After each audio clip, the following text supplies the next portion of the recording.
मारवा studios .tv में एक मुलाकात करने के लिए आपके सामने हाजिर हैं। हमारे साथ खास मेहमान हैं डॉक्टर प्रिया, जिनके साथ एक मुलाकात करेंगे। आप जानते हैं ना कि हम आपके साथ मुलाकात करने के लिए खास मेहमानों को लेकर आते हैं। डॉक्टर प्रिया, कार्यक्रम में आपका स्वागत है। बहुत बहुत धन्यवाद। और जैसा आपने बताया अपनी संस्था के बारे में, हम जब ऑफलाइन बात कर रहे थे कि ये संस्था है जो बच्चों के लिए काम करती है, विस्तार से अपने व्यूअर्स को बताइए कि क्या संस्था है और कैसे काम करती है। तो ये संस्था का नाम है पेंट आवर वर्ल्ड, और हम जो काम करते हैं, हम बच्चों के साथ काम करते हैं, अंडर प्रिविलेज्ड चिल्ड्रन के साथ, and under privileged children who have been through traumatic experiences. तो ये ट्रॉमा, ये मानसिक तनाव हो सकता है in the area of child sexual abuse, becoming orphan on the streets. हम उनके साथ काम करते हैं। हमारा मकसद ये है कि हम उनको मनोबल दें और एक मानसिक तौर पर उनको एम्पावर करें। और हम ये कैसे अचीव करते हैं? हम ये अचीव इस तरह करते हैं कि हम उनके लिए वर्कशॉप्स ऑर्गेनाइज करते हैं, and these workshops use activity therapy, क्योंकि एक बच्चा एक्टिविटीज के माध्यम से ज़्यादा सीखता है and is more receptive. So these activities could include storytelling, it could include dance, painting, zen painting, game therapy, which is a very important part.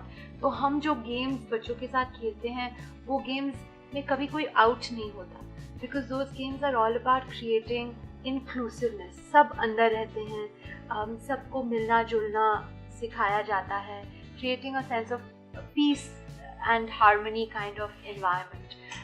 So that's what we do, और इन activities के माध्यम से हमारा ये अनुभव है कि बच्चे काफ़ी कुछ सीखते हैं, and they're also able to have a chance to process and overcome emotional trauma.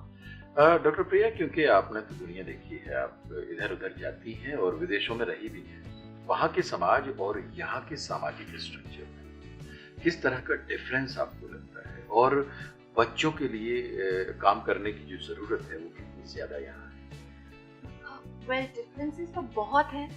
कोई ऐसे समाज नहीं है जो मैं कहूँगी परफेक्ट है और जिसमें बदलाव की ज़रूरत नहीं है, मगर जिस डिग्रीज के बदलाव की ज़रूरत है और जिस किस्म के बदलाव की ज़रूरत है वो डिफ़र करती हैं। जब मैं यूके में थी, लंदन में थी, तो ये अवसर आया कि मैं वहाँ के बच्चों के साथ ही काम कर सकती थी, पर मुझे ये महसूस हुआ कि वहाँ की सोशल स्ट्रक्चर ऐसे है, गवर्नमेंटल इंफ्रास्ट्रक्चर ऐसे है कि वहाँ के बच्चों के लिए हेल्प है। There are helplines, there are NGOs already using great methodologies, and most importantly, the societal mindset towards child abuse is somewhat more, arguably more progressive than India. So for me, it was very clear that there is a ground ceiling to poverty and these issues in the UK, जो sadly अब तक हमारे देश में नहीं है। इसका ये मतलब नहीं कि हमारे देश में नहीं होगा। हम सबकी यही कोशिश है कि हम अपने देश को भी प्रोग्रेसिव उन्नति के मार्ग पे ले जाएं, इन अ वे कि हम रोज कुछ ना कुछ करें that is measurable. So for me it was very clear that the country that I would like to work in is India, because Dr. there Priya, is a ground ceiling. ये जो ऑर्गेनाइजेशन है, जो संस्था है पाओ, कैसे एक दिन अचानक आपके दिमाग में आया कि इस तरह की ऑर्गेनाइजेशन बनाई जाए जो बच्चों के लिए काम करे? अचानक की बात नहीं थी, इट वाज कोई ऐसी घटना होगी जिसमें कि आपको जर्नी, मगर मैं बच्चों के साथ कोलकाता के रेड लाइट डिस्ट्रिक्ट सोनागाची में 2009 में काम करना मैंने शुरू किया।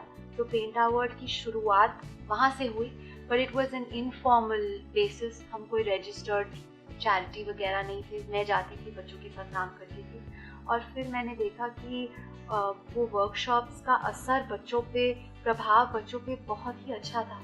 तब मैंने डिसाइड किया कि इसको और बच्चों तक पहुंचाना चाहिए, और हमारा फर्स्ट सेंटर कोलकाता के बाहर दिल्ली में खुला।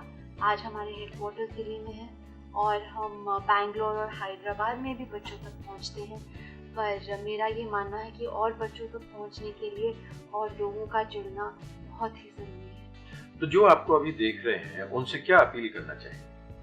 मैं उनसे ये अपील करना चाहूँगी कि वो कोशिश करें कि अपने समाज में, अपनी इमीडिएट कम्युनिटी में, अपने इलाके में अगर कोई ऐसा बच्चा हो अपने बच्चों के अलावा जिनके पास वो सेम फैसिलिटीज़ और अपॉर्चुनिटीज़ नहीं हैं जो आपके बच्चों के पास है, आप कोशिश करें एक और बच्चे तक अगर आप पहुंच पाएँ और हम सब मिलकर ये करें तो जो अगली पीढ़ी भारत की होगी वो बिल्कुल अलग दिखेगी और वो बहुत ही face of next generation India would be different. और मेरा ये मानना ही नहीं पर अनुभव है और मैं ये पूरे विश्वास के साथ आपको कह सकती हूँ, जब आप भले के लिए परिवर्तन किसी और की ज़िंदगी में लाते हैं तो वो अच्छी परिवर्तन आपकी अपनी ज़िंदगी में भी चले। डॉक्टर प्रिया को डॉक्टर प्रिया पावर बनाने के लिए कौन सी ऐसी पावर थी जो कि यहाँ तक ले आई? कौन सी ऐसी पावर थी? I see myself as a tool in God's hands. So my power comes from, आप उसे गॉड बुला लें, यूनिवर्स बुला लें, पर एक इनर कन्विक्शन जिसे कहते हैं। And all that's really required is a compassionate soul and a heart. मैं ये नहीं कहती कि इसमें चैलेंजेस नहीं हैं, चैलेंजेस भरपूर हैं, हर रोज़ आते हैं, हर घंटे आते हैं। पर जब भी मैं बच्चों के साथ होती हूँ, आपने अभी देखा हम बच्चे से मिले, तो वो मुझे उत्साह देते हैं, वो मुझे इनकरेज करते हैं और मोटिवेट करते हैं। और मुझे पता है कि डिस्पाइट ऑल द चैलेंजेस मैं क्यों ये काम कर रही हूँ, the moment I am with children. ये जो पीरियड है जब से आप काम कर रही हैं, आपने बताया 2009 से आप काम कर रही हैं और आज तक कुछ ऐसी घटनाएं जरूर हुई होंगी जो आपको बहुत खुश कर गई हो। घटनाएं तो बच्चों के साथ रोज होती हैं जब हम बच्चों के साथ मिलते हैं। आज हुई जब हम गाड़ी में थे और यहाँ आ रही थी। पर एक घटना मैं शेयर करना चाहूँगी। ये हमारे बैंगलोर सेंटर से एक काफ़ी छोटी लड़की थी और उसको कुछ पैसे मिले, कॉइन ऑन द स्ट्रीट। तो उसने वो कॉइन उठाया और हमारे टीम मेंबर को उसने कहा कि मेरी मम्मी ने भी मुझे एक कॉइन दिया। मुझे याद नहीं कि वो 50 पैसे का था या 10 पैसे का था। तो और उसने वो रास्ते का कॉइन, दोनों कॉइन लेके टीम मेंबर के पास गई और कहती है मैं भी चाहती हूँ कि किसी बच्चे के लिए मैं कुछ करूँ और उसको उसके चेहरे पे स्माइल लाऊं, मैं क्या कर सकती हूँ इसके साथ। बहुत खूबसूरत सी कहानी है, बहुत खूबसूरत सा इंसिडेंट है जो कि किसी को भी खुशी देने के लिए काफ़ी है।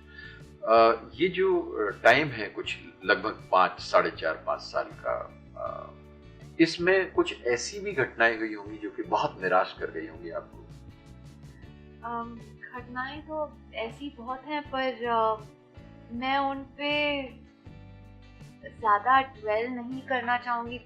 There are all sorts of issues being a woman working in India, working at the grassroots level, especially a woman who's lived abroad most of her life. फिर हमारा जो political structure है, politics है, child health and safety, यहाँ पे उसकी concept नहीं है, वो concept लाना, लोगों के साथ dialogues करना। तो वैसे challenges काफ़ी हैं।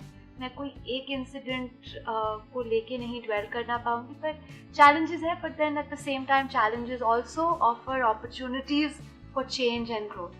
बिल्कुल सच बात है कि जो चैलेंजेस हैं वो बिल्कुल हमें एक ग्रोथ की तरफ लेके जाते हैं और परिवर्तन आएगा समाज में, क्योंकि कदम उठ चुका है। डॉक्टर प्रिया, आपने अपना कीमती समय इस प्रोग्राम के लिए निकाला, आपने अपने व्यूअर्स के साथ इतनी अच्छी बातचीत की। चलते चलते आप उन्हें क्या मैसेज देना चाहती हैं?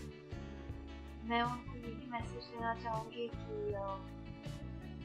एक कहानी शेयर करना चाहूँगी। ये जेंटलमैन जो स्वामी विवेकानंद के पास गए और उन्होंने कहा कि मैंने खुशी पाने का हर माध्यम खोजा है पर आई एम नॉट हैप्पी। मैं तीर्थ यात्रा पे गया, मैंने टेम्पल्स पे मैं गया हूँ, मैं रोज़ प्रे करता हूँ। तो स्वामी विवेकानंद ने कहा उनसे कि have you tried removing the sadness of anyone, try removing the sadness of someone and then come back to me. I would like to leave the viewers with this thought. दोस्तों, किसी के चेहरे पर खुशी लाना, किसी के चेहरे की सैडनेस को चुरा लेना अपने आप में कला है और निश्चित रूप से जब आप किसी को खुशी देते हैं तो आपके अंदर अपने आप खुशी आ जाती है। आप बने रहिए marvastudios.tv के साथ आज के एक मुलाकात कार्यक्रम में। बस इतना ही, फिर मुलाकात होगी, तब तक के लिए नमस्कार।